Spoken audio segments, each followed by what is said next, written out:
Hey everybody, I have been reading your part one of your nurse leader quality papers over the past 3 days and I finished those, finished those this morning. And I have provided feedback to you. 99% of your feedback is posted in post-it notes, little comments throughout your paper. It's the most effective way for me to put feedback as close to your section of your paper that I can get it. Some of our editing software within Blackboard grading is not always fabulous. So know that there's lots of comments throughout your paper. Take the time to start at the beginning of your paper and read every comment that's been provided. Part one of this assignment directly impacts part two. So if you wobbled on part one, don't panic. Contact me and let's talk about how to move forward. I've left you a message if I feel like we need to chat. Because part one's got to be pretty tight. You have to have a clearly defined nurse sensitive quality issue that is being addressed in your practice area. You've got to have enough data to be able to say, this is how I know that it's a quality issue in my area. These are the financial implications of this quality issue, and this is what we're currently doing about it. Okay, so all those elements have to be there because part two is taking that quality issue and looking for an innovative solution to the quality issue that's not currently being used. So if you have in part one talked about the metrics you're using to address it, whether it's bundles or new policy, or you've hired a person that's helping address the issue, whatever your current issue is, you can't use that in part two. You've got to go into the body of literature. You've got to look for articles. You've got to look for research for new ideas that are innovative to address your issue. Okay, and I think the assignment has 2 to 3. 2 is good.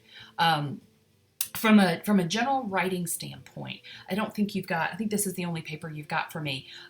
But for future practice, next courses or graduate school, wherever you are, it is so important that you continue to practice your APA writing. And when we talk about writing, remember, it's not just where you put periods and commas and whether something is an italic font. It's how well you express your ideas. How do they flow? Are you able to synthesize what you've read from a source and put it in your own words and explain context? Why did you put it in that part of the paper? How is it related to your topic? All of that helps create a readable, informed, scholarly piece of work, and that's a really important skill. Even if you are piecing out of the program, you're like, I am never writing another paper in my life, you're still going to need to be able to articulate your ideas in presentations at work, in emails to professional colleagues. Writing is an important skill. So if this is something that stresses you, it's something you don't enjoy, embrace the negative, continue to develop those skills and be intentional about it. So much nowadays, so much of our communication is done through nonverbal communication, especially in the world of the global healthcare world, in the global world we work in. So be thoughtful about that. From an APA standpoint, I want to remind you that many students will use some of the references from their paper in part one, and they pick them up and they put them on a slide for part two's video. Perfectly fine. But if your reference list had multiple errors in it in your paper and you pick them up and you copy them and you put them on your video slide, they're going to be just as wrong on your slide. So correct them before you copy them. Make sure that you've addressed the formatting issues that you've had. Make sure that the references that you're using have been published in the last 5 years or more recent. Nothing after 5 years should be used unless it's a theory or the first episode of research or a seminal body of work, the thing that began the conversation about a topic. The quality issues that you all are dealing with, it would be very unusual to need a seminal body of work or something older than 5 years. And quite frankly, quality is changing overnight every day. So if you use something that's 6, 7, 8 years old, you're talking about old stuff. You're talking about old data. So we need to use the most current stuff out there. I want to remind you that even the most scholarly journals, if you've submitted a manuscript from a research project you've done, and let's say I just finished it and I submit it can be a year to 18 months before the findings of that research hit a publication. So that's the reason we use the last 5 years, because when they get there, they're already old information. So if you have something in your reference list that's older than 5 years old, find something else. Go back into the literature and find a better source. Um, I talked about direct quotes and how important it was to synthesize things for your meeting. Please do not use direct quotes on your slides for your presentation unless they're short and they're pithy and there's just no other way to say it. Those are zebras, not horses. You're rarely going to use a direct quote. You want to use your own words as much as possible, and that is so essential when you're writing at a professional level. And the other last note I had about just basic writing stuff is citing, or when to cite or when not to. Like, when do I need to use a reference? The best suggestion I can make to you is, if what you're writing about is not commonly understood to most people in, I would say, nursing, the body of nursing, then you need to explain it and then you need to reference it. Do not assume, if you are a labor and delivery nurse and you're talking about things that every labor and delivery nurse is common knowledge to your labor and delivery colleagues, do not assume that every nurse understands your specialty area. So if you report, let's say you say that, 1 in 5 births results in a complicated delivery. And you can tell that I know nothing about birth and babies because I've got no idea if that's a real number. You may know that to be true. You may know that because you've read a lot of articles. It may be something you talk about in practice. I'm not a labor and delivery nurse. If you present that information to a room of 100 nurses, if they're not labor and delivery nurses, that's not a commonly known fact. So you need to reference it. And it's really important when you're talking about specific things, about data points or specific ideas, that if it's not common knowledge, that you cite and reference these key points. Okay. I think that's all I've got from a writing standpoint. Again, clean up your reference list, clean up any of the lack of data issues you may have had before you pick them up and put them in part 2. Part 2 is your, I believe it's a voice thread. Yep, it's a voice thread. I had to think about it.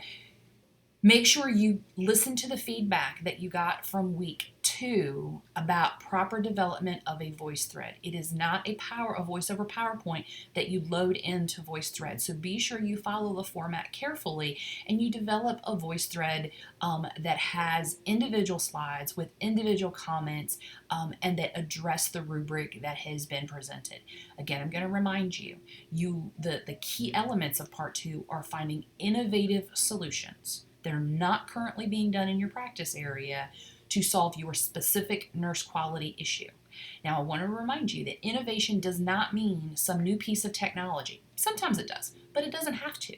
Innovation is a new idea. Innovation is an idea that is being explored in evidence-based practice in our body of literature. It's the new and shiny idea, the new and shiny thing. It could be a piece of technology. It could be a new staffing plan. It could be a new intervention at the bedside. There's all sorts of things that innovation means. If this idea is unclear to you, if you're not sure what to do with this, please contact me. We can walk through it.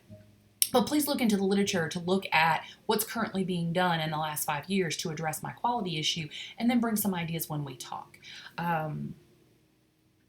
Okay, so that's about it for your project. Part 1, part 2, we've covered it. Let's pick up and just talk for a moment about week 5, which is this week. Your voice thread, the debate clip, there's a 30-minute debate. You're listening to it, and then you're posting your ideas. Support your ideas. You can verbally say, this is, my reference, and read it out loud. You can put a comment on it so that I know that you've referenced it. You're going to support your primary thread, which is the response to the debate, and then your peer reply to a peer who has watched the video. So you're going to have 2. Remember, this is a collaborative assignment. At the end of the week, collaborative assignments have to be turned in. So your primary and your peer reply have to be done before the module closes on Sunday. All that to be said, I need you to remember to post the URL in Blackboard so that I can grade your work. Because this is a voice thread that I've already posted, it may not let you share the specific voice thread.